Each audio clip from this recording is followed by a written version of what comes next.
क्या कहना?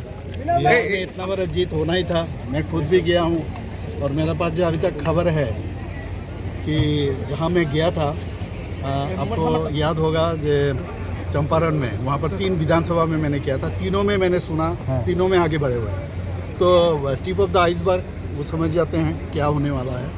और मैं बधाई देना चाहता हूँ सबसे पहले माननीय प्रधानमंत्री जी को और नीतीश जी को, जिस तरह पूरा टीम हमारा जो सर्वभारतीय सभापति नायकर जी को, होम मिनिस्टर साहब को, जिस तरह सब मिलके इतना अच्छा काम किया। और वहाँ तो चलेगा नहीं है इस तरह।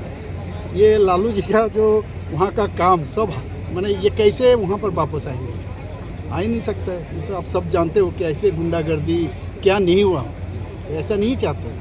आप देखो बाड़ी कौन सा है, बंगाल। अब बंगाल में नेक्स्ट आने वाला है। अब देखोगे बंगाल मुक्त होगा तो भारतवर्ष का चेहरा भी बदल जाएगा।